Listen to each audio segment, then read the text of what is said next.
위대하신 수영 김용민 동지께서는 살인적인 무더위에 살아남기 위한 보급형 전략무기로 MI 디자인의 휴대용 선풍기를 적극 추천하시었다.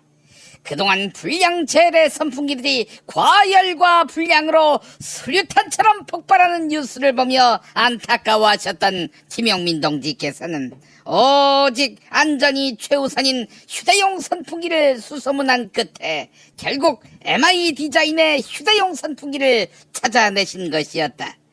KC 안전인증을 획득했을 뿐 아니라 만일 사고가 있을 경우 최고 1억까지 보상 가능하며 한 번 충전에 8시간 사용 가능, 36dB의 초저음에 2단계 풍속 조절까지 가능한 안전한 휴대용 선풍기를 저렴하게 구입할 수 있는 방법은 김용민.com.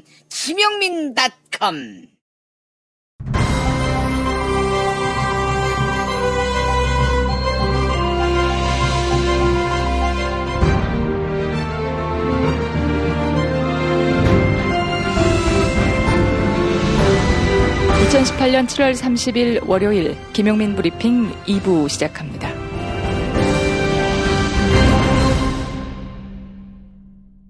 오늘 새벽에 나온 종합 일간지 헤드라인 살펴봅니다. 먼저 국민일보, 검찰 양승태 행정처 홍일표 재판거래 의혹 정조준 이렇게 제목을 달았습니다. 검찰이 양승태 행정처가 홍일표 자유한국당 의원과 재판거래를 벌인 단서를 잡고 본격 수사에 착수했습니다. 자세한 내용은 뉴스브리핑 코너에서 전달해드립니다. 이번에는 세계일보, 북한 석탄 반입, 국내 기업 금융사 4곳 연루 이런 제목입니다. 정부는 조선산 석탄의 국내 반입 사례를 조사 중인데요. 정부 관계자는 조선 석탄이 반입되는 과정에서 국내 기업 2곳과 금융기관 2곳이 연루된 내용을 파악했다. 이렇게 밝혔습니다. 미국 정부는 이 기업과 금융기관들이 UN 안전보장이사의 결의를 위반한 것으로 보고 제재 리스트에 올리는 방안을 검토 중입니다. 다음은 조선일보, 미국 핵 리스트 줘야 종전선언 응할 것 이렇게 제목을 달았습니다. 조선은 미군 유해 55구를 송환한 것을 계기로 종전선언을 강하게 요구하고 있는데요. 미국은 조선이 핵신고 리스트를 제출해야 종전선언 논의에 응할 수 있다. 이런 입장을 조선에 전달한 것으로 전해집니다. 이번엔 한겨레, 조현오, 천안함 연평포격 경찰 댓글 내가 지시했다. 이런 제목입니다. 천안함 사건과 연평도 포격을 포함한 사회 현안에 대해 경찰이 조직적으로 인터넷 댓글을 단 것으로 보입니다. 자세한 내용은 뉴스브리핑 코너에서 다루겠습니다. 다음은 경향신문, 총수일가 지분 20% 보유 상장사 규제, 공정거래법 개편 특이 권고, 서울신문, 대기업 계열사 24곳 일감 몰아주기 추가 규제 이렇게 제목을 달았습니다. 이르면 내년부터 재벌 총수일가의 지분율이 20% 이상인 상장회사도 일감 몰아주기 규제를 받습니다. 공정거래법 전면 개편 특별위원회가 이러한 내용의 안을 공정거래위원회에 권고한 건데요. 공정거래위원회가 특별위원회의 안을 받아들이면 일감 몰아주기 규제 대상은 현행 200곳에서 440곳으로 2배가량 늘어납니다. 이번에는 중앙일보, 김진표, 이재명 결단을 탈당 요구 이런 제목입니다. 이재명 경기지사의 더불어민주당 당적 유지 문제가 민주당 전당대회 쟁점으로 떠올랐습니다. 뉴스브리핑 코너에서 자세히 다루겠습니다. 다음은 한국일보, 노회찬의 숙제, 정치자금도 기울어진 운동장 이렇게 제목을 달았습니다. 고 노회찬 정의당 의원의 비극적인 죽음으로 현행 정치자금법의 취약점에 관심이 쏠리고 있습니다. 신인 정치인에게 불리하게 작용해 오히려 불법 정치자금을 수수하도록 방치하는 부작용이 크다 이런 지적이 나옵니다. 마지막으로 동아일보, 근로단축 역풍, 10시도 안 돼 막차가 끊겼다 이런 제목입니다. 버스 운전 노동자의 근로시간이 단축되면서 전국 곳곳에서 운행을 줄이거나 노선을 폐지하는 사례가 나타나고 있습니다. 올해 2월 버스 운전 노동자의 연속 휴식 시간을 최소 8시간 보장해 주도록 하는 법안이 시행된 가운데 근로시간 단축까지 겹쳐 노선버스 운행 감축이 불가피한 겁니다. 오늘의 헤드라인 살펴봤습니다. 다이어트는 결국 먹는 게 문제다! 문제긴 하지. 매끼 식단 챙기기도 번거롭고 빼도 금세 다시 찌고. 아직도 몰라? 비타샵 다이어트를 해봐. 안 그래도 궁금했는데 어떻게 뺀 거야? 몇 개월 한 거야? 몸에는 안 나빠? 물어 뭐래. 비타샵 가봐. 같이 해. 1522-6648 혹은 비타샵을 검색해 주세요. 운전자를 위한 꿀팁 7,000원 운전자 보험 카페. 알고 계세요? 교통사고가 나면 형사합의금, 벌금, 변호사 비용 이거 자동차 보험에서는 보장 못해요. 운전자 상해까지도 책임져 드리는 7,000원 운전자 보험 카페.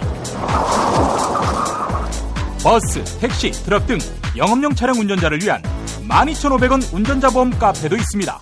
실손, 부모님 건강, 자녀 보험도 안내해드립니다. 02849-9730 연중 무휴라 언제든 02849-9730.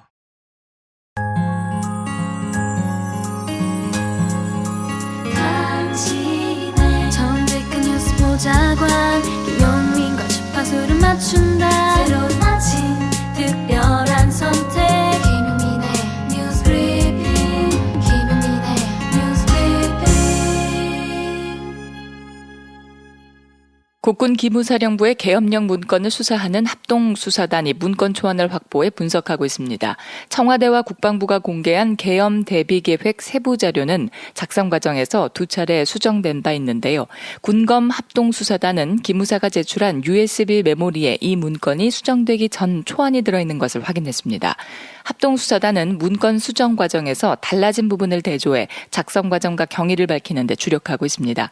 또한 합동수사단은 문건 작성 지시자로 지목된 조현천 전 기무사령관 그리고 그 윗선인 한민구 전 국방부 장관을 소환할 방침인데요. 이미 출국 금지된 한민구 전 장관은 이르면 이번 주 소환될 가능성이 커 보입니다.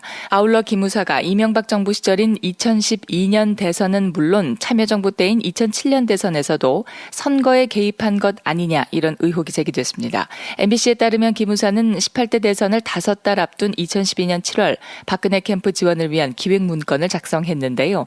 보수단체 180개 그리고 예비역 900만 명을 박근혜 지원 세력으로 관리하고 예비역 장성들은 당 차원에서 조직적으로 관리하기도 했습니다. 특히 문재인 캠프에 참여한 송영무 현 국방부 장관을 포함한 예비역 장성 4명은 기무사 정보망을 활용해 집중 사찰했습니다. MBC는 기무사가 17대 대선을 앞두고도 이명박 후보를 조직적으로 지원했다는 사실을 확인했다 이렇게 전했습니다. 한편 국방개혁안을 보고받은 문재인 대통령은 국민을 두려워하는 군대가 돼야 한다 이렇게 강조했습니다. 지난주 금요일 청와대 전국지휘관 회의에서 있었던 문재인 대통령의 발언 들어보시죠. 누구보다 국민을 두려워하는 군대가 되어야 합니다. 기무사의 세월호 유족 사찰과 겸연금 토는 그 자체만으로도 있을 수 없는 구시대적이고 불법적인 일탈행위입니다. 본연의 임무에 충실하여 국방력 강화에 기여하는 기무사가 되어야 합니다. 기무사 개혁 방안에 대해서도 별도로 조속히 마련해 주길 바랍니다. 방위사업 비리 역시 국민을 배신한 중대한 이적 행위입니다. 군이 충성할 대상은 오직 국가와 국민이라는 점을 명심해 주기 바랍니다. MBC와 JTBC 보도였습니다. 양승태 대법원장 시절 법원행정처가 자유한국당 홍일표 의원과 재판 거래를 벌인 단서가 포착됐습니다. 홍일표 의원은 2014년 상고법원 설치 법안을 대표 발의했는데요. 당시 법원행정처는 홍일표 의원이 피고였던 민사소송 내용을 직접 검토한 것으로 알려졌습니다. 이에 대해 홍일표 의원은 문제가 된 소송은 결국 내가 일부 패소한 사건이다. 상고법원 추진은 이 사건과 아무 관계 없다. 이렇게 밝혔는데요. 검찰은 2014년 당시 홍일표 의원 측의 상대 변호사를 참고인 신분으로 소환 조사했습니다. 상대 변호사는 쟁점이 복잡하지 않았던 사건이지만 당시 재판부는 최종 변론을 미뤘다. 법원 행정처가 개입한 것으로 의심된다. 이렇게 주장했습니다. 한편 참여연대가 정보공개 청구를 통해 대법원의 특수활동비 내역을 받아냈습니다. 그런데 양승태 전 대법원장이 상고법원 로비를 했다는 의혹을 받는 시기 시기에 유독 특수활동비를 많이 지급받은 것으로 드러났습니다. 대법원 특수활동비는 양승태 전 대법원장 시절인 2015년 1월 처음으로 예산에 편성되기 시작했는데요. 양승태 전 원장은 퇴임하기 전까지 2억 2천만 원을 받았으며 이는 특수활동비 지급 내역의 4분의 1에 해당하는 금액입니다.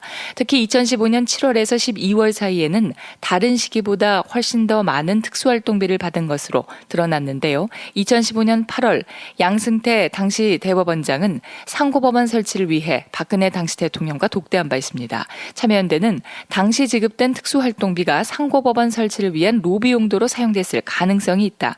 이렇게 지적했습니다. 연합뉴스 보도 소개해드렸습니다. 조현오 전 경찰청장이 경찰과 관련된 쟁점에 대해 인터넷에 댓글을 쓰라고 지시한 바 있다. 이렇게 털어놨습니다. 천안함 사건과 연평도 포격을 포함한 사회 현안에 대해 경찰이 조직적으로 인터넷 댓글을 썼다는 겁니다. 다만 필요한 일이라고 생각했고 정치 공작이나 여론 조작이라는 말에도 동의하기 어렵다. 이렇게 강조했습니다. 조현오 전 경찰청장은 전문적으로 댓글 작업에 매달린 경찰 조직의 규모도 구체적으로 밝혔는데요.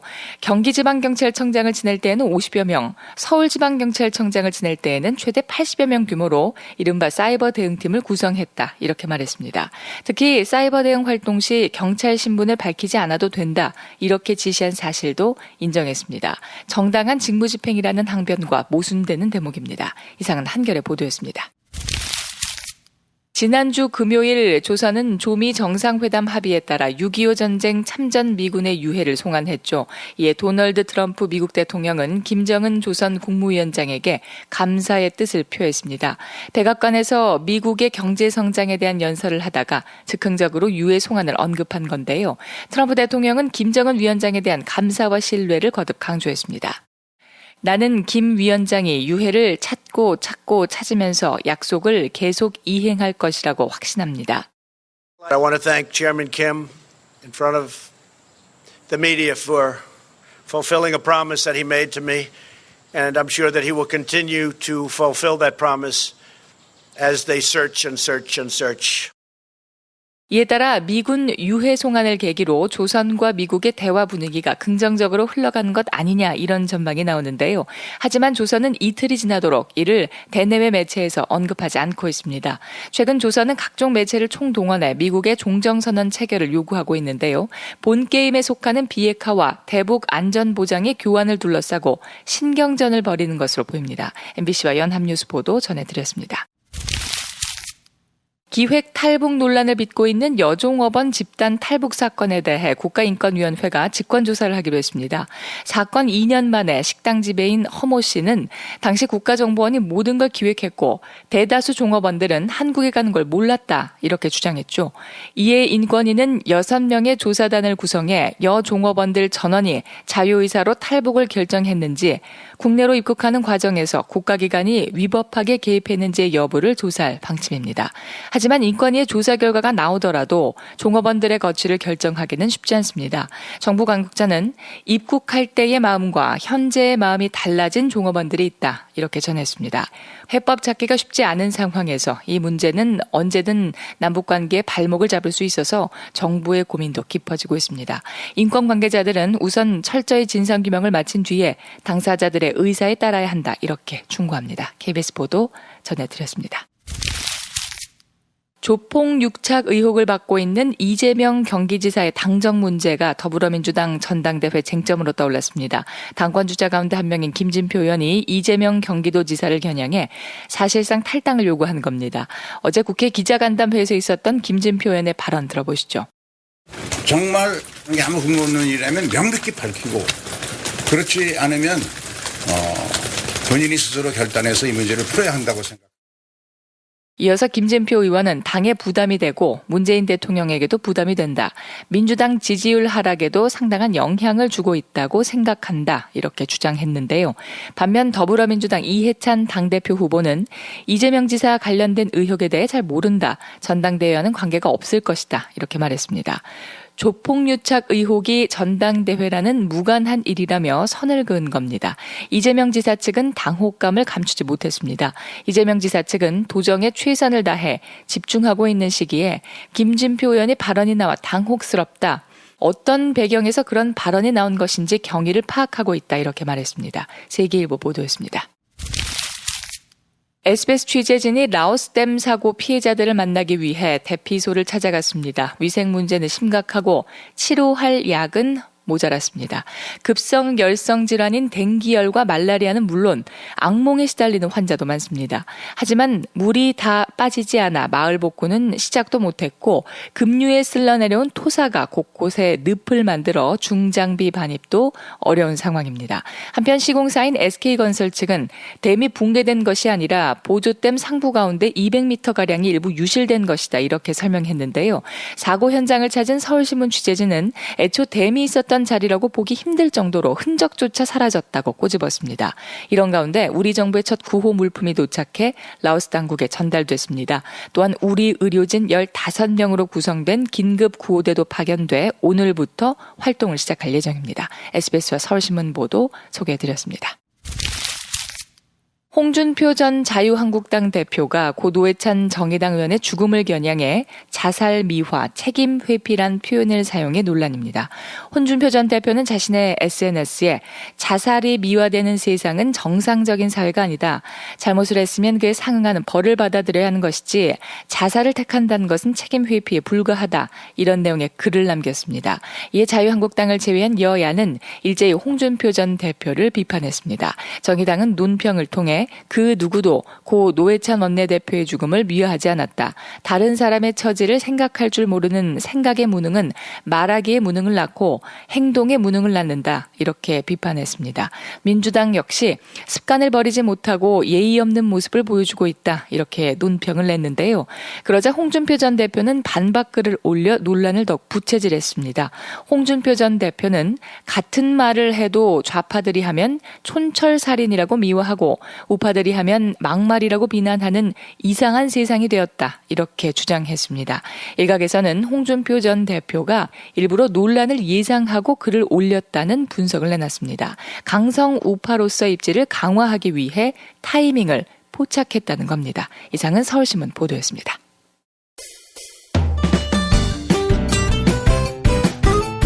뉴스포렌 메리 순서입니다. 김용민 트위터 계정에서는 매일 설문조사가 진행되고 있죠. SBS 김어준의 블랙하우스 측이 안종범 전 청와대 경제수석의 휴대전화 문자 메시지와 녹취 파일을 공개했습니다. 김어준의 블랙하우스가 공개한 자료에는 박근혜 정부 시절 당시 새누리당 유승민 의원과 김무성 의원이 인사청탁을 한 구체적인 정황이 담겼는데요. 이에 바른미래당 유승민 의원은 보도자료를 통해 인사추천이었다는 해명을 내놨습니다. 유승민 의원의 해명을 시민들은 어떻게 판단하고 있을까요? 어젯밤 7시까지 모두 1,559분이 의견 남겨주셨습니다. 97% 거의 모든 시민들은 정식 인사 추천이 아닌 사적인 문자를 통한 인사청탁이었다. 이렇게 응답해 주셨습니다. 정당한 인사 추천이었다. 이런 의견은 3%에 그쳤습니다. 트위터를 통해 시민들이 고견을 남기셨습니다. 레이니 7세님, 그런 걸 청탁이라고 하는 겁니다. 박균놈님, 박근혜 내시들을 확실히 조사하라. 설문조사에 참여해 주신 여러분들께 감사의 말씀 전합니다.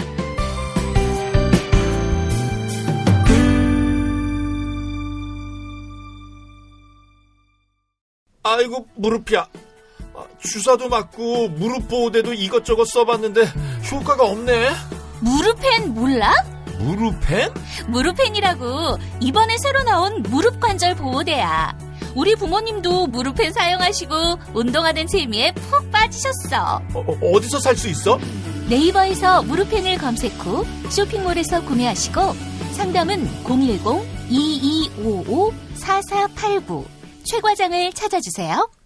골반 잡자 바로 잡자 바디로직, 허리 통증 바로 잡자 바디로직, 몸매 교정 바로 잡자 바디로직, 자세가 좋아지는 골반 교정 타이즈 바디로직. 검색창에 골반 교정 바디로직.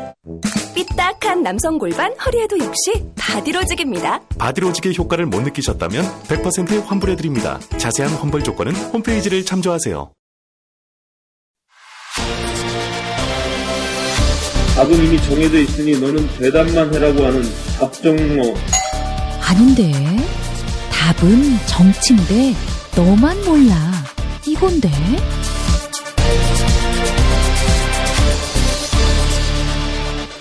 보좌관 김성회의 답정너.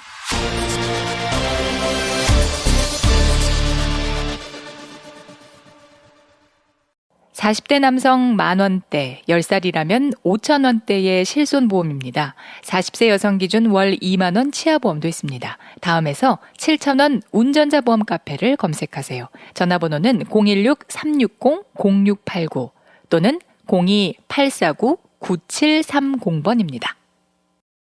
국회 더불어민주당 손혜원 의원실 김성애 보좌관을 통해서 답정너 만나보겠습니다. 김성애 보좌관님 안녕하세요. 네, 안녕하세요. 네, 반갑습니다. 네, 반갑습니다. 이렇게 또 뵙게 되는 건 처음인 것 같네요. 네, 저도 매일 김성애 보좌관님 방송하시는 거 계속 듣기만 하다가 이렇게 말씀 나누게 돼서 참 반갑고 영광입니다. 네, 저도 그렇습니다. 네, 예. 앞으로 일주일 동안 좀 잘 부탁드리겠습니다. 예, 김용민 PD랑 할 때보다 훨씬 더 알찬 방송이 될 것 같은 기대로 시작하겠습니다. 네, 실망하시면 안 되는데. 일단 오늘은 민주당 전당대회 관련한 소식 준비하셨다고요? 네네, 그렇습니다.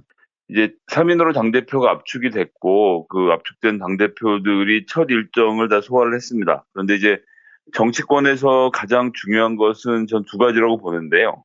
특히나 이런 선거 국면에선 그 후보가 내는 메시지, 그러니까 후보가 어떤 이야기를 하는지가 사실은 중요하고, 그것보다도 더 중요한 것은 후보의 일정이라고 생각을 합니다. 이게 왜 그러냐 하면요.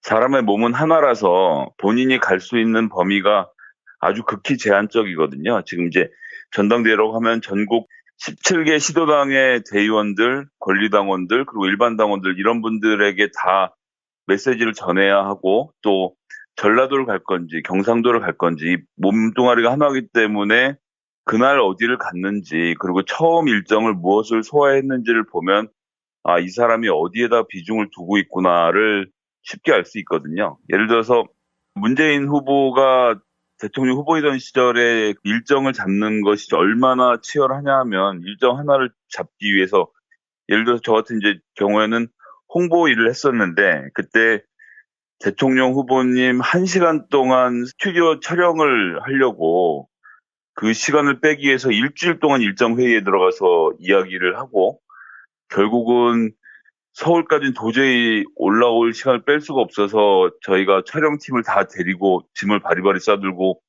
청주로 내려가서 돌사진 전문 스튜디오에다가 세트를 다 차려놓고 딱 1시간을 빼서 사진을 촬영했던 이런 경험들이 있어요. 물론 이제 대통령 선거에 비해선 당대표가 조금 덜 타이트하긴 합니다만, 그래도 어떻게 일정을 잡는지에 따라서 아, 이 사람이 이걸 중요시하는구나, 이런 것들을 돌아볼 수 있기 때문에 말이라는 건 사실은 그냥 서비스를 포함해서 하는 거 아니겠습니까? 물론 정치인의 말이라는 건 되게 중요하지만 어쨌든 앉은 자리에서 이런 얘기 저런 얘기를 할 수 있는 것에 비해서 일정은 본인의 몸뚱아리가 하나라는 점을 잘 보시면 아, 이 사람이 처음에 일정을 이렇게 한 걸 보니까 이런 생각을 갖고 있구나. 아, 이게 이 사람한테는 제일 중요한 일이구나를 알 수 있고요. 그런 과정을 통해서 우리 청취자분들께서 각 후보들이 비단 이번 당대표 선거뿐만이 아닙니다. 모든 선거에서 후보들이 어떤 문제를 중요하게 생각하는지를 아실 수 있기 때문에 그런 것들을 한번 같이 보시는 것도 좋은 관전 포인트가 되지 않을까라는 말씀을 좀 먼저 드리겠습니다. 그러면 그 3명의 후보들이 이번 주말에 어떤 일정을 지냈는지 한번 한 분씩 짚어주시죠. 먼저 송영길 후보부터 들어볼까요?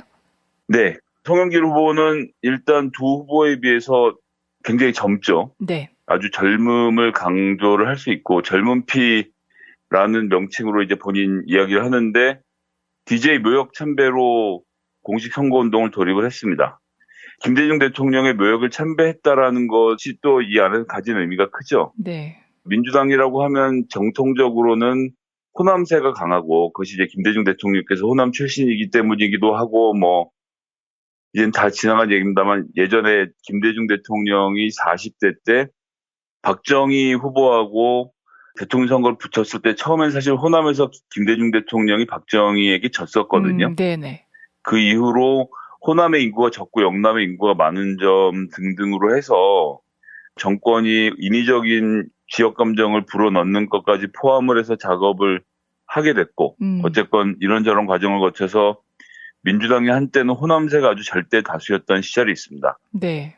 특히나 YS가 3당 합당을 통해서 민정당과 함께 합쳐서 민자당을 구성하는 과정에서 호남이 고립이 됐고, 근데 또 그런 시절에도 YS의 흐름을 따라가지 않았던, 예를 들면 이제 뭐 가장 대표적인 인물이 이제 노무현 대통령이라고 할 수 있는데요. 네. 그런 영남 그룹들이 또 같이 민주당에 합세를 하고 뭐 이런 과정들이 있었기 때문에 두 분의 전직 대통령인 노무현 대통령과 김대중 대통령이 각각 영남과 호남의 상징이었는데, 호남 출신인 송영길 후보는 역시나 DJ 묘역을 참배로 해서 공식선거운동을 들어간 겁니다. 이것은 이제 본인이 호남 출신이라는 점에서의 강점을 강조하는 것, 이것이 하나 있는 것이고요. 또 하나는 젊은 피 얘기를 꺼냈는데, 이제 연식이 좀 되신 청취자분들께서는 잘 아시겠습니다만, 김대중 대통령께서 대통령 하시던 시절에 호남 위주로 되어 있는 이 정치 구성을 어떻게 변화시킬 것인가를 고민하면서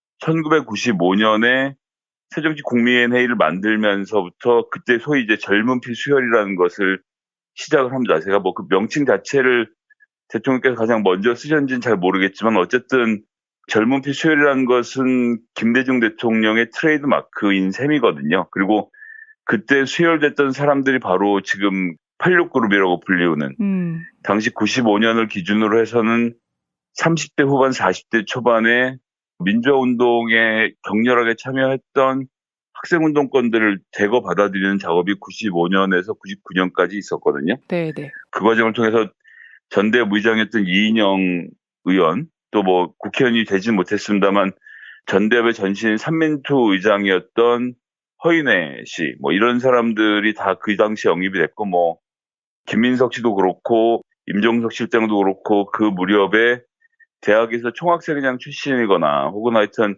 이래저래 이름을 날리던 제야 인사들을 대거 영입을 해서 김대중 대통령이 당시로서는 굉장히 파격적으로 서울 시내에서 가장 선거하기 좋은 것들을 이 386들에게 다 줘버립니다. 예를 들면 호남 사람들이 많이 살고 있었던 구로에 이인영 의원을 공천을 했다든지, 네. 아니면 그보다는 좀 이른 1992년이었습니다만 어쨌거나 그 학생운동 세력의 일환이었던 신계련 의원을 성북 의뢰다 또 공천을 하고 또 강북의 오영식 의원을 공천을 하고 이런 식으로 서민들이 많이 살고 호남 사람들이 많은 지역, 즉 민주당이 선거하기 유리했던 지역에는 당시 30대 후반 40대 초반에 청년층을 엄청나게 배치를 했어요. 결국은 뭐 김대중 대통령의 이러한 도박이라고 해야 될 것 같은 이런 투자가 성공을 거뒀고 지금의 86그룹들이 자리 잡는 데 가장 큰 역할을 했었는데, 네.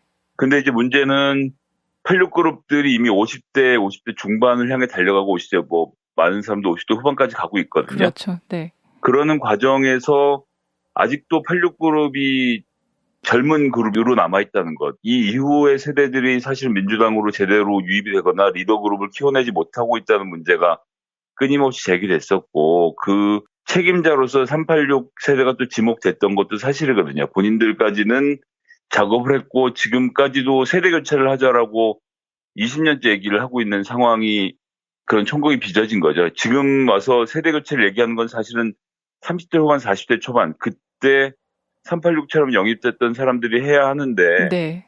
현실 정치 여러 가지 문제 어려움들 때문에 그런 그룹들이 뭐 등장을 하지 못했고, 그래서 이제 86그룹이 아직도 당내에서 어떻게 보면 행동하는 역할이기도 하고 막내이기도 하고 리더이기도 한 점이 혼재되어 있거든요, 성격이.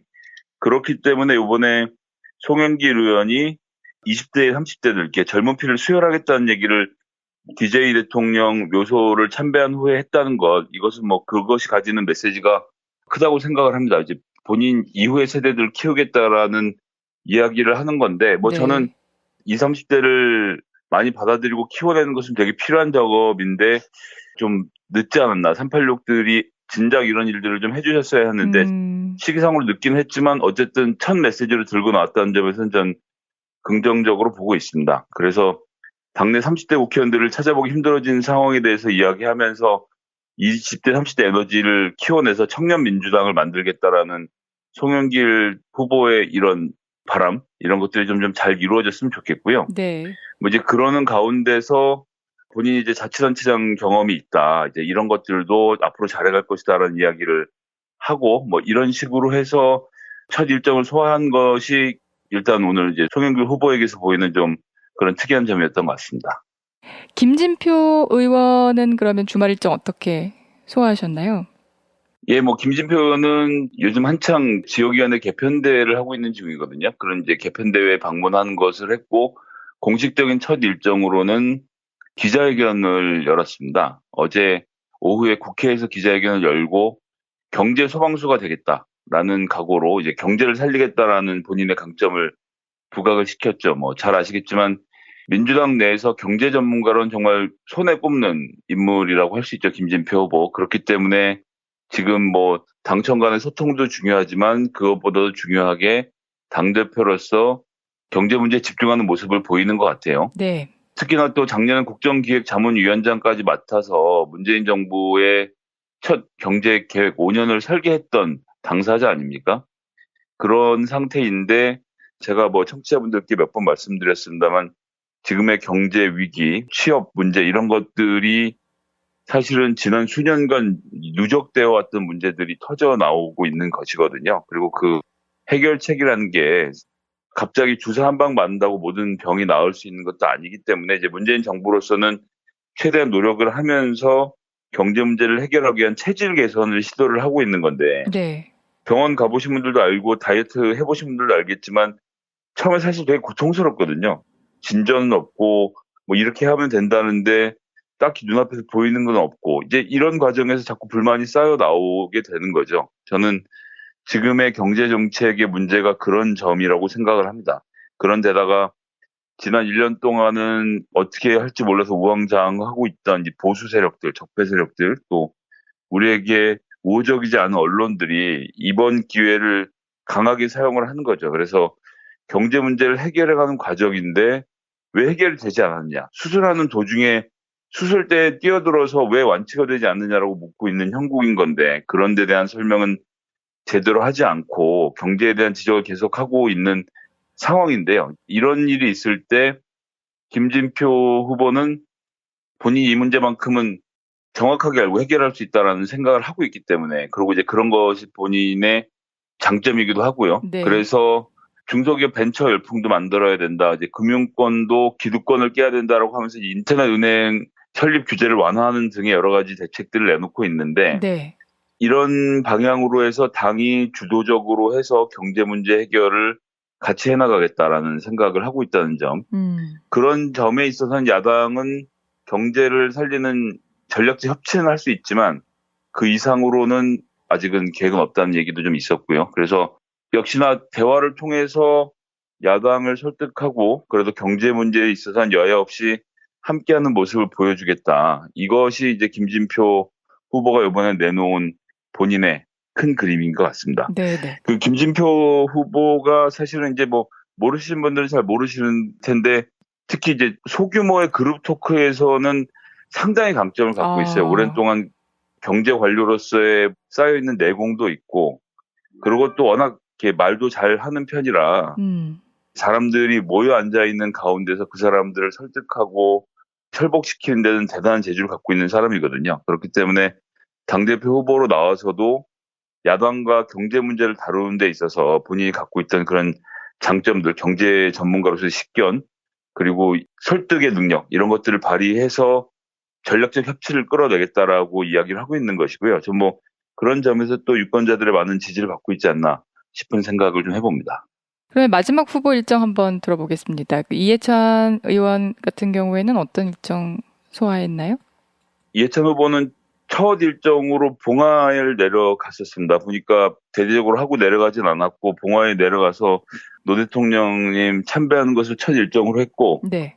그러고 나서 이제 본인 인스타그램하고 이제 페이스북 이런 데는 글들이 올라왔던데 경남도지사인 김경수 지사가 같이 와서 막국수를 한 그릇 먹고 간 모양이더라고요. 네. 그래서 이제 이것을 가지고 이해찬 후보를 김경수 지사가 지지했니 말았니 또 이런 논쟁이 벌어지던데 네. 사실 그렇게 볼 문제는 아닌 것 같습니다. 이해찬 총리는 노무현 대통령과도 그렇고 김경수 지사와도 그렇고 이번 선거를 떠나서도 식구 같은 사람들이거든요. 그러니까 이제 당연히 일이 있으면 참배하러 내려가고 그런 길에 또 그러면 권영숙 여사가 직접 맞이해주고 김경수 지사가 와줘서 고맙다라고 이렇게 어울리는 사이이기 때문에 이것을 선거용으로 이렇게 확대해서 볼 필요는 없다. 뭐 저렇게 한번 만났다고 해서 김경수 지사가 이해찬 후보를 지지한다라고 선언했다라고 볼 필요도 없을 것 같고요. 네. 사실 그런 것보다 훨씬 더 뛰어넘은 역사적인 관계가 있는 사이이기 때문에 그런 식으로 좀 이해했으면 좋겠는데 어쨌거나 제가 조금 전에 말씀드린 대로 송영길 의원은 첫 일정을 DJ 묘역을 참배를 했고 이해찬 후보는 첫 일정으로 봉화를 갔다 왔다. 이것이 이제 본인들의 캐릭터를 보여주는 거죠. 이제 그런 것에 의미를 담고 있다고 생각을 하고요. 이제 그렇게 해서 첫 일정을 소화했는데 사실 거기서 무슨 말을 한 것은 아니었어서 어제 이제 기자회견을 열어서 1시간 넘게 기자들 간담회를 열었습니다. 그래서 보니까 뭐 큰 형식 없이 계속 주고받는 식으로 아주 자유로운 토론의 형태로 진행이 됐고 가장 뭐 눈에 띄는 키워드는 역시 20년 정도는 집권을 해야 된다라는 이야기를 했던 점이 눈에 띄는 것 같습니다. 20년 집권 플랜이라고 해서 민주당이 앞으로 20년 동안은 정권을 잡고 이게 나라의 뿌리를 바꿔야 된다라는 주장을 하는 겁니다. 보면 이제 영국 노동당이나 독일 3인당도 4년간 텀으로 해서 4텀, 한 16년씩은 다 집권을 했다는 것이고, 네. 그래서 이제 문재인 정부의 개혁 정책의 뿌리를 내리려면 20년 정도는 집권을 하는 계획을 가져야 된다라고 이야기를 해서 지지자들로부터 이제 사이다라는 이야기를 듣고 있고, 또 이제 보수세력이나 이런 데 뭐 기사에 붙은 댓글들 이런 거 보니까 저주에 가까운 언사를 퍼붓는 댓글도 많이 있더라고요. 민주당이 20년을 하면 뭐 나라가 망하니 뭐니 네. 이런 얘기들을 하시는 분도 계신데, 근데 저는 뭐 기본적으로는 김진표 후보, 송영길 후보도 같은 생각일 것이라고 보는데, 전 이런 장기 집권 플랜이 당연히 있어야 한다고 생각합니다. 자유한국당이 지금까지 나라를 어떻게 운영을 해왔는지를 저희가 똑똑히 목도한 이상은 뭐 이게 한번 정신 차리고 무릎 꿇는다고 해서 자유한국당에게 다시 기회를 줄 수 있는 문제라고 보지 않거든요. 그리고 전 그것은 민주당이 본인의 역할을 방기하는 것이라 생각을 합니다. 그렇기 때문에 지금 있는 실력에 더 실력을 보태고, 지금 이해찬 후보는 그런 가운데서 이제 민주연구원을 더 강화를 하고, 연수원들도 키워서 당원들 교육 시스템도 만들어야 된다를 포함해서 얘기를 하고 있다는 점, 그리고 이제 남북 관계가 좋아지는 가운데서 소위 말하는 이제 반복 이데올로기가 발디딜 틈이 없이 만들면 충분히 20년 집권이 가능하다는 주장을 한 건데요. 네. 누가 당대표가 되던 이해찬 후보의 20년 집권 플랜을 좀 같이 진지하게 고민을 하고 실현될 수 있도록 만들어야 할 문제가 아닌가. 정말 우리가 앞으로 20년 동안 대한민국을 이끌면서 대한민국의 시스템을 개혁하겠다라는 사명감을 민주당 지지자들과 당원이 가져야 되는 것이 아닌가라고 생각을 하고요. 인터뷰 말미에 공직생활을 오랫동안 해왔는데 이게 제가 해야 할 마지막 소임이라는 말을 했다는 점, 이 마지막 소임이라고 하면 사실은 이제 이것으로 본인의 정치 역할을 마무리하겠다는 선언으로 저는 읽었고요. 뭐 공식적으로 발표를 했는지는 잘 모르겠습니다만, 그렇다고 한다면 이번 당대표를 마지막으로, 그리고 소위 말해서 이제 버럭 이해찬, 뭐 까칠 이해찬 이런 이야기들이 많이 있는데, 여하튼 이해찬 후보는 20년 동안의 집권을 위해서 다음번 총선에서의 공천을 좀 개혁적으로 마무리를 하고 본인의 정치적 소임도 마무리를 하려고 하는 계획이 아닌가라는 생각을 하게 됐고, 네. 여튼 제가 조금 전에 말씀드린 대로 어떤 후보가 당대표가 되더라도 이 20년의 집권 계획을 함께 만드는 일은 좀 꼭 했으면 좋겠다는 말씀으로 오늘 말씀을 좀 마무리할까 합니다. 네. 김성애 보좌관님, 후보의 첫 일정이 중요하다고 하셨는데, 그러면 앞으로 민주당 대표 경선 일정 어떻게 이어갈 것으로 전망하시나요? 이번 일주일 동안 어떻게 움직인지를 좀 지켜보는 것도 좀 관전 포인트일 것 같고, 네. 특히나 이제 8월 3일부터는 제주도를 시작으로 금토일 각 시도당의 당 개편대회를 합니다. 거기에 가게 되면 모든 후보들이 와서 연설도 하고 각 이슈를 만들어내면서 진행을 할 텐데, 이제 그런 과정을 통해서 세 후보가 각자의 색깔을 더 드러내게 될 것이라고 생각하고요. 그런 과정을 통해서 보여지는 모습들을 또 중간중간 옮겨드리도록 하겠습니다. 네. 김성애 부장관님, 오늘 좋은 말씀 고맙습니다. 내일 뵙겠습니다. 네, 감사합니다. 김용민 파이! 이번 주는 앙코르로 함께 합니다. 지난 2월 27일 방송분. 선수촌을 떠나는 북한 아이스하키 선수들에게 작별 인사를 하기 위해 우리 선수들이 이른 아침부터 배웅을 나왔습니다. 선수들은 부둥켜 안고 손을 잡으며 아쉬워했습니다. 한 달 전 처음 만났을 때는 낯설기만 했지만 같은 목표를 함께 하면서 정이 많이 들었습니다. 버스에 올라탄 북한 선수들도 눈물을 참지 못했습니다. 언니야 나중에 봐.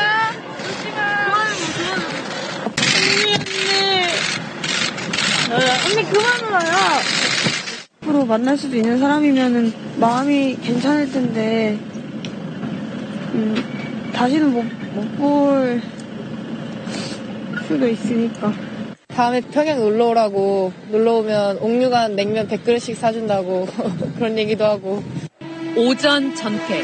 하지만 선수들에겐 경기 결과를 떠나 지난 우애를 나눈 소중한 추억으로 남았습니다. 영국 BBC 인터뷰에서 1991년 일본 지바 세계 탁구 선수권 대회를 회고하는 전 국가대표 현정화. 그때도 남북 단일팀이 구성되고 공항으로 집결해라. 공항으로 집결해서 일본에 가서 합숙을 한다. 이렇게만 듣고 제 첫 번째 들었던 생각은요. 거부감? 그런 얘기 해도 되나?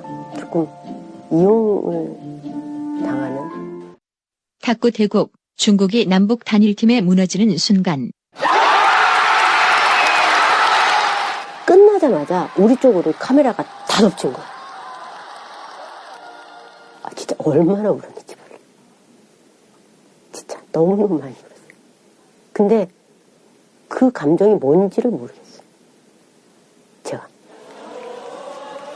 가슴이 저기 밑에서부터 뜨거운 게 막 올라오는데 제가 선생활하면서 우승을 하고 울어본 적이 한 번도 없어요. 단 한 번도 없었거든요. 근데 그 대회 할 때는 너무너무 많이 끝나고 날 때. 지금 이제 돌이켜보면 우리가 같이 해냈다. 남한과 북한이 이제 서로 하나가 돼서 어디를 이겼죠? 중국을 이겼잖아요. 저는 그거를 감히 그냥 그렇게 역사라고. 북측 이분희 선수와 헤어질 때는 헤어지는데 친구들은 만날 수 있잖아요. 내가 언제 한번 갈게, 놀러 갈게 이런 얘기를 해야 되는데 우리는 그런 얘기를 할 수가 없는 거예요. 말을 못해요. 서로가. 그냥 건강해라. 딱 그 얘기밖에 못했어요. 저는 이제 계속 단일팀이 만들어질 줄 알았어요. 사실은. 근데 그 이후로 계속 안 됐잖아요. 거의 한 27년 전이니까 30년이 돼가는데 그럼 우리가 지속적으로 계속 했으면 어땠을까요? 27년 뒤의 슬픔도 현재 진행형. 한 핏줄을 입고 사는데 이게 갈라져 산다는 게 얼마나 가슴 아픈지 모르겠다고. 연락이 되고 막 앞으로 만날 수도 있는 사람이면은 그래도 마음이 괜찮을 텐데 다시는 못 볼 수도 있으니까.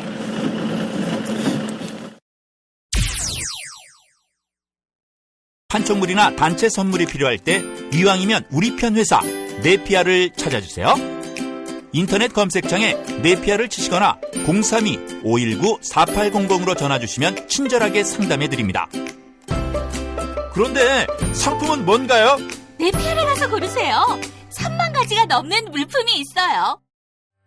탈모인가 예비 탈모 여러분, 저희 제품 꼭 쓰세요. 그 고통을 알기에 최대한 싸게 팝니다. 이제 탈모약 써도 괜찮다고요? 같이 쓰면 부작용 없이 2배 효과입니다. 이미 모발 이식했다고요? 그럼 더 싸게 오래 유지해야죠. 아직 젊고 두피도 반짝거리지 않는다면 100% 뿌리 깊은 샴푸 두피 영양제 1566-7871. 허위 매물에서 우리의 가족과 이웃을 지키는 더불어 중고차. 더불어중고차는 직영정비소를 운영하여 판매부터 수리까지 최고의 서비스를 제공합니다. 카카오톡 검색창에 더불어 중고차를 검색하시거나 1661-3363으로 전화주세요. 노력한 만큼 내어주는 자연. 그 자연의 마음을 알기에 정성농장 홍삼. 검색창에서 정성농장 홍삼을 검색해주세요. 010-9754-6972.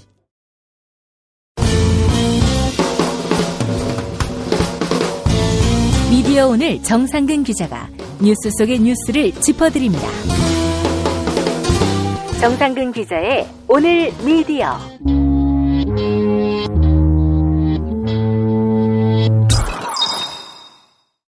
정상근 기자와 미디어계 뉴스 짚어봅니다. 정 기자님 안녕하세요. 네, 안녕하십니까. 네, 반갑습니다. 네, 반갑습니다. 네. 항상 방송으로만 목소리를 듣다가 이게 통화를 해보니까 느낌이 새롭네요. 네, 정말 반갑습니다. 오늘 어떤 소식 전해주시나요? 먼저 오늘은 YTN에서 날아온 낭보를 하나 소개를 해드릴까 합니다. 지난 5월에 최남수 전 YTN 사장이 중간평가를 통해서 사장직에서 물러난 이후에 2개월여 만에 YTN의 신임 사장이 선임이 됐는데요. 네. 그리고 그 신임 사장을 지금 YTN 구성원들이 받아들였습니다. 박진수 지부장이 한겨레 인터뷰에서 한 말을 보면요. 이사회의 합리적이고 상식적인 판단을 존중한다라고 말을 했더라고요. 네. 지난 2008년에 구본홍 씨가 YTN 사장에 내정된 직후에 이 YTN 구성원들의 싸움이 시작이 됐고 그 이후로 YTN 구성원들의 동의를 받는 사장이 단 한 명도 없었어요. 근데 10년이 넘는 싸움 끝에 드디어 이 YTN 이사회가 안팎으로 모두 인정을 받을 수 있는 사장을 선임을 한 것 같습니다. 네. 정찬영 사장 내정자는 9월에 임시총회를 거친 다음에 바로 사장으로 선임이 될 예정이고요.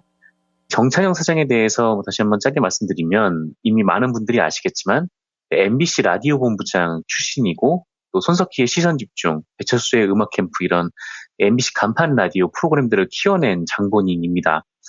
그리고 2015년 12월부터 교통방송 대표를 지내면서 김어준의 뉴스공장을 만들어냈고요. 네. 이 프로그램이 최초로 시사 프로그램으로서 청취율 1위라는 금자탑을 쌓은 프로그램이기도 하죠. 네네. 정찬영 내정자는 지난 23일 열렸던 이 YTN 사장 후보 공개 면접에서 사내 인사개혁 문제에 대해서 현격하고 중대 문제가 있는 인사들에게는 사실관계를 따져서 책임을 규명하되 이 YTN이 위기를 극복할 수 있도록 전체가 힘을 합치는 데 보다 심혈을 기울일 것이다 라고 말을 했습니다. 네. 그래서 10년을 이어온 이 YTN의 적폐를 청산하면서도 내부 통합을 잘 이뤄내겠다 그런 뜻으로 보이는데 네. 이 내부 청산 과정은 MBC나 KBS가 각각 정상화위원회 그리고 진실과 미래위원회를 띄운 것처럼 이미 설립돼 있는 YTN 바로세우기 및 미래발전위원회라는 기구를 활용을 할 것 같아요.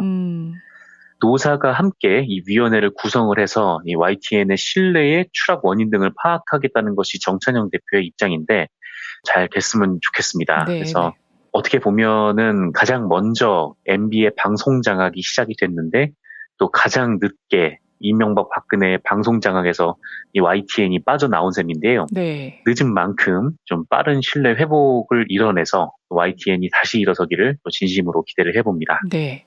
다음 소식은 어떤 소식인가요?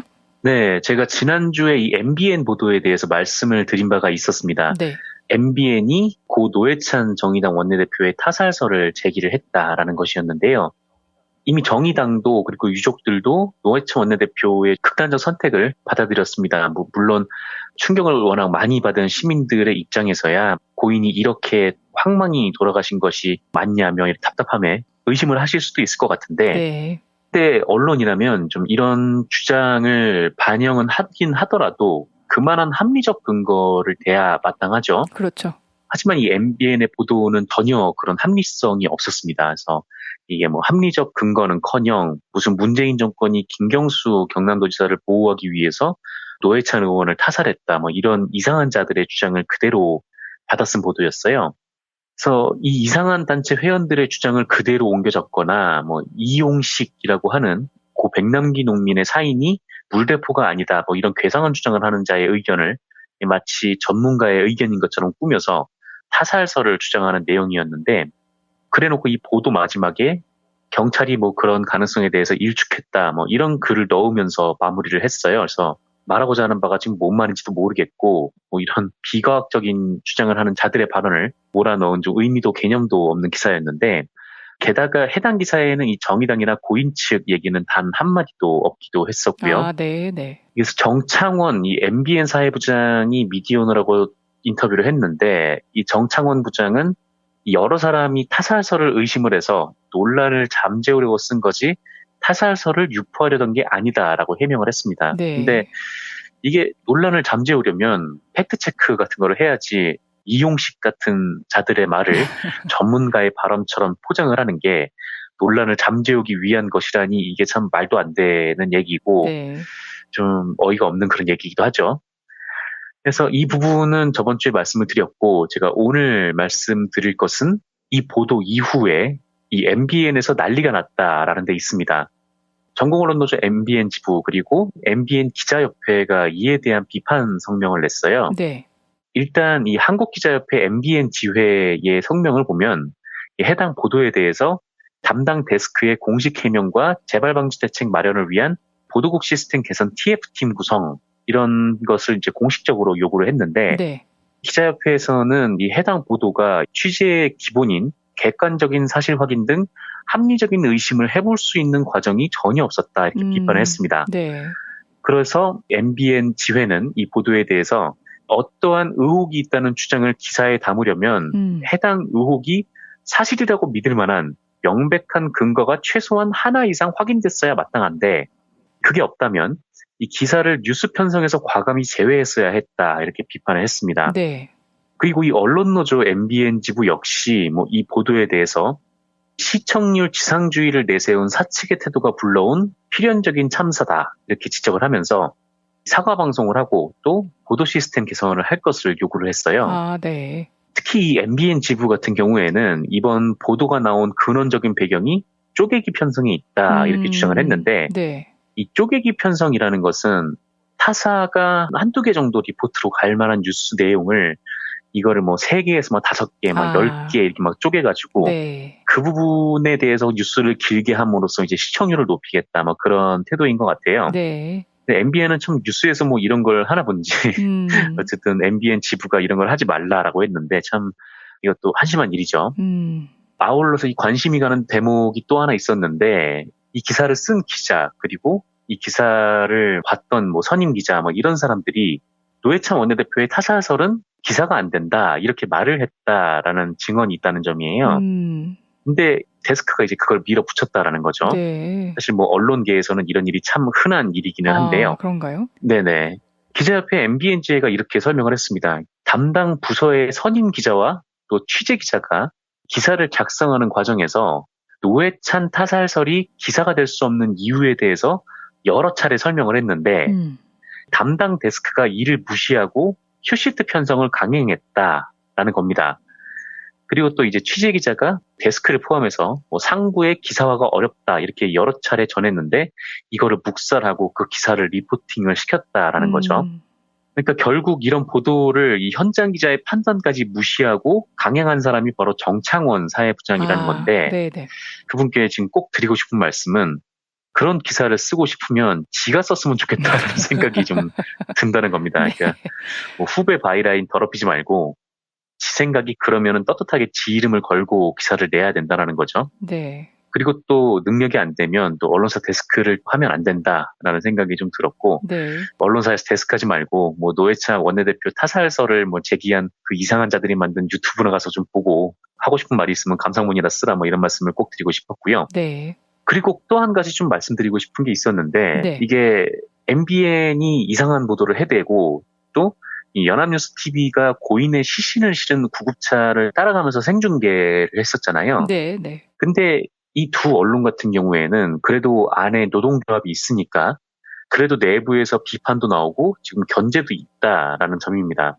그럼에도 불구하고 여기 간부들이 갖고 있는 이 한심함이 쉽게 바뀌지는 않겠지만 그래도 내부에서 이런저런 견제가 있으면 저들이 10보 앞으로 나가는 거를 좀 한두 보 정도 뒤로 당길 수는 있는 거죠. 그렇죠. 그런데 이제 반면에 TV조선에는 노조도 없고 또 견제장치도 없습니다. 조선일보 같은 경우에는 노조는 있지만 노조위원장 외의 노조원들이 이 노조원 혹은 기자로서의 정체성이 있는지도 의심스러운 좀 그런 상황이기도 하고요. 네. 그러니까 이 조선일보에 대한 외부의 비판, 내부의 비판의 목소리가 나와도 아니 그래도 우리가 대조선일보 기자니까 사람들이 머리도 조아리고 밥도 사준다. 이건 자랑처럼 얘기하는 거 아니겠습니까? 네. 자사 보도의 이 문제점 하나 보지 못하는 회사 구성원들이 지금은 자성을 해야 한다는 말씀을 끝으로 오늘 브리핑을 마치겠습니다. 자, 오늘 정상근 기자님 미디어계 소식 잘 들었고요. 앞으로 일주일 동안 또 잘 부탁드리겠습니다. 네, 잘 부탁드리겠습니다. 고맙습니다. 네, 고맙습니다.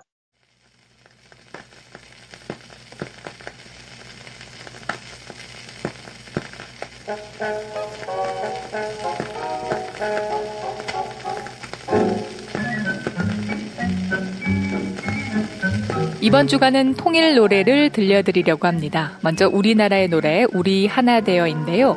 경쾌하고 밝은 가사가 듣는 마음을 시원하게 해주는데요. 가사 중에 해방의 바다라는 부분이 있어서 논란이 됐던 모양이에요.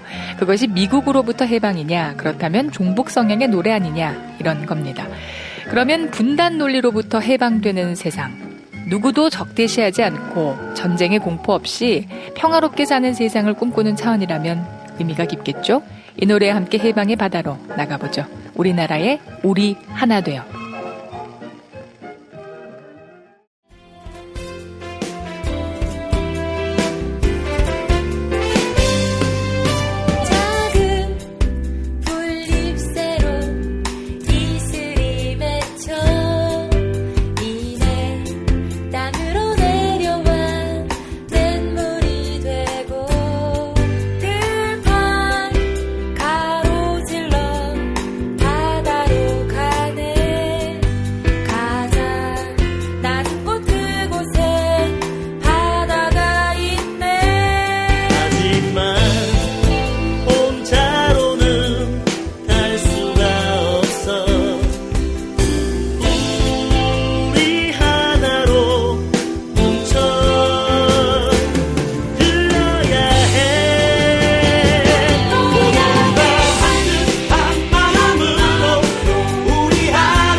이전에 상상할 수도 없었던 새로운 국면이 조선 대지의 지축을 움직이고 있습니다. 이 민족의 역사가 제 궤도에 올라서서 달리게 시작한다고 하는 느낌이군요. 문익환이 가르쳤고 도울이 배웠던 학교, 한신대학교 신학대학원.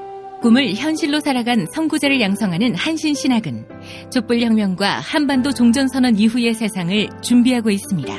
한신신학을 통해 세계의 신학을 깊이 연구하고 더 나아가 시대의 예언자의 길을 걷고자 하는 모든 분들을 환영합니다.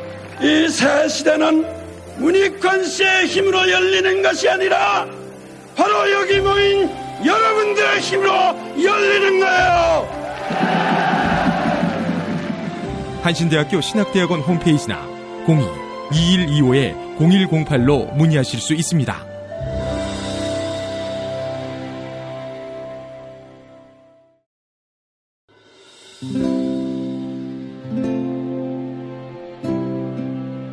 문익환 목사님은 우리 남북 관계에 있어서도 큰 정기를 마련해 주셨습니다. 늦봄 문익환 목사 탄생 100주년. 민주화와 통일운동을 위해 11년 4개월간 옥고를 마다하지 않은 행동하는 양심. 오늘 우리가 누리고 있는 이 민주주의 또 문익환 목사님 덕분이 아주 큽니다. 그가 24년 동안 살았던 서울 강북구 인수봉로 통일의 집이 6월 1일 문익환 통일의 집 박물관으로 거듭납니다. 사람들이 이렇게 항상 북적북적 이렇게 했던 공간이라 아버지한테만 아니라 우리 모두들한테 굉장히 큰 의미가 있는 통일의 역사를 기억하며 통일의 길을 모색하는 문익환 통일의 집 박물관 기념사업 추진위원으로 함께해 주시겠습니까? 이건 단지 어떤 유가족들의 유산이 아니라 우리 시대가 가지고 있는 유산이기 때문에. 자세한 안내는 포털 사이트에서 문익환 통일의 집을 입력해 주세요.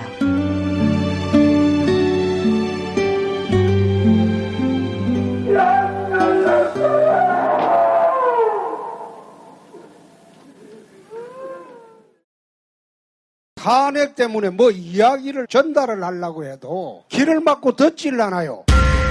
해족 수준으로 쪼그라든 한국 보수. 회생의 길은 과연 있을까? 변화된 정치 환경, 갈 길 잃은 보수에게 새로운 희망을 제시한다. 애국 보수의 화려한 부활과 집권을 위한 본격 가이드. 김용민의 신간, 보수를 지켜라. 진중권도 투표하는 보수 정당. 광주에서도 일당이 될 수 있는 보수 정당.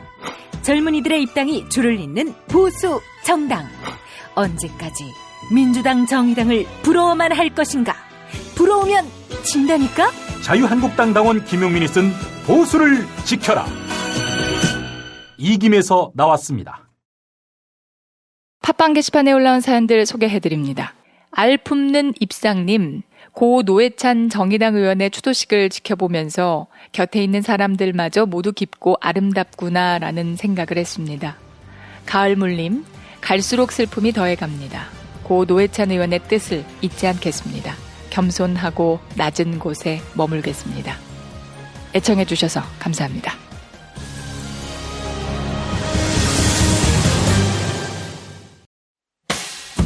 김용민 브리핑과 함께한 시간 어떠셨어요? 다음 시간에도 보다 바르고 알차며 즐거운 정보로 여러분을 찾아가겠습니다. 팟캐스트 포털 팟빵에서 다운로드하기, 구독하기, 별점 주기, 댓글 달기로 응원해주세요. 잊지 마세요. 다운로드하기, 구독하기, 별점 주기, 댓글 달기.